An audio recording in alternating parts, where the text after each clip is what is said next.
In today's video, I'm going to teach you how to use the nested if function in Google Sheets. This powerful tool can help you organize and analyze your data more effectively by allowing you to perform multiple logical tests all within a single formula. Whether you're a beginner or an experienced user, understanding how to nest if functions can greatly enhance how you use Google Sheets. Let's start by breaking down the basics. The if function in Google Sheets requires three key parameters. First, you have the condition that needs to be tested. It checks whether this condition is true or false. Next, there's the value that Google Sheets will return if the condition turns out to be true. Lastly, you have the value that'll be returned if the condition is false. It's straightforward once you understand the logic behind it.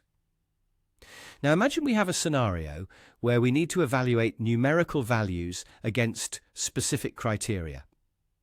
Say we have numbers and we want to determine if each one is over 50, exactly 50, or under 50.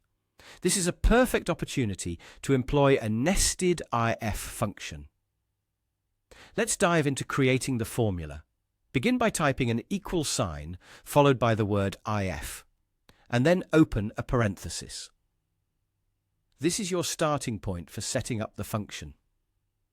The first condition we'll evaluate is whether our target cell contains a value greater than 50. So for this condition, enter the reference to the target cell, followed by the greater than symbol and the number 50.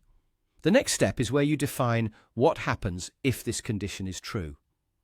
In our case, we want the cell to display the text is over 50. Simply type that in quotation marks following a comma. Now, here's where the nesting happens. For the false result of this condition, instead of typing another plain value, we insert another if function. This nested if allows us to perform another logical check. Open another parenthesis, and now check if the cell's value equals 50. If this condition is true, the value returned should be is equal 50. Again, write this in quotation marks followed by a comma. Finally, we need to specify what should happen if neither of the previous conditions are satisfied. In other words, if the value is under 50. In the false part of your nested condition, enter is under 50 in quotation marks. Now make sure you properly enclose the entire statement with a closing parenthesis. Take a moment to double-check your setup before hitting enter. And there you have it.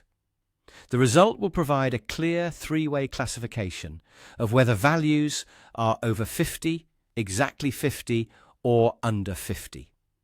This elegant use of a nested if function not only simplifies data categorization, but also makes your spreadsheets smarter and more intuitive to use. Practice makes perfect, so feel free to experiment with different conditions and see how they transform your data management tasks.